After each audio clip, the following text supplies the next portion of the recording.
আমাদের দেশে সওয়াব কামানোর জন্য মানুষ কোরআন তেলাওয়াত করে। সওয়াব কামানোর জন্য কোরআনের মর্যাদা, মহত্ব, গুরুত্ব এবং আল্লাহর ওয়াহি হওয়ার কারণে ডেফিনেটলি প্রত্যেক অক্ষরেই 10 নেকি করে পাবে।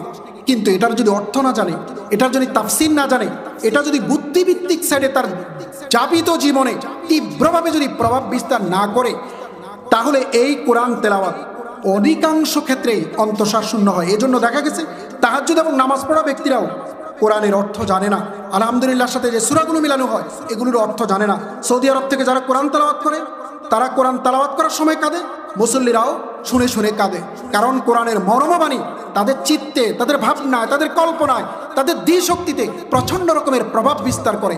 এবং এই প্রভাব বিস্তারে তারা পরকালীন চিন্তাভাবনায় এতটা বিমর্ষ হয়, এতটা কাতরতা আসে, তারা সাথে সাথে হু হু করে কাঁদা শুরু করে।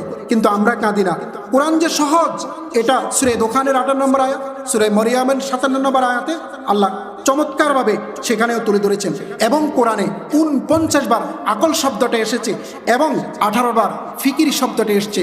মানুষ যেন বুদ্ধিদীপ্ত মানসিকতা নিয়ে কোরআন থেকে শিক্ষা নিয়ে, কোরআনের জ্ঞান নিয়ে বস্তু জীবন, তার ব্যক্তি জীবন, তার সামগ্রিক জীবনযাপনে এটা নতুন করে একত্ববাদী চেতনায় ডিজাইন করে।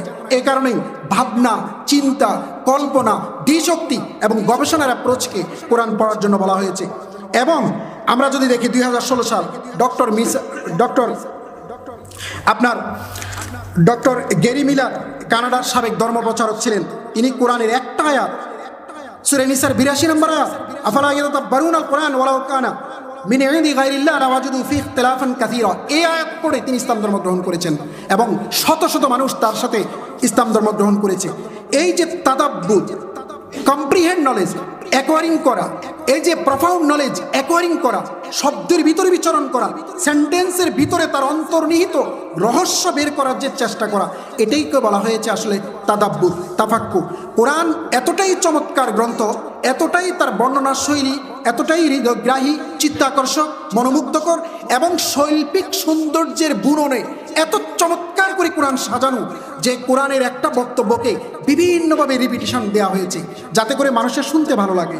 আমরা জানি তাকরার ইজা তাকরারাল কালাম রাসামে তাজাব্বারা ফিল কলব, একটা কথা বারবার বললে অন্তরে গেঁথে যায়। কিন্তু একটা কথা যদি মানুষ বারবার বলে, তখন এটাকে ইংরেজিতে বলা হয় ম্যানারিজম, মুদ্রাদোষ, তখন তার নাম হয়ে যায়।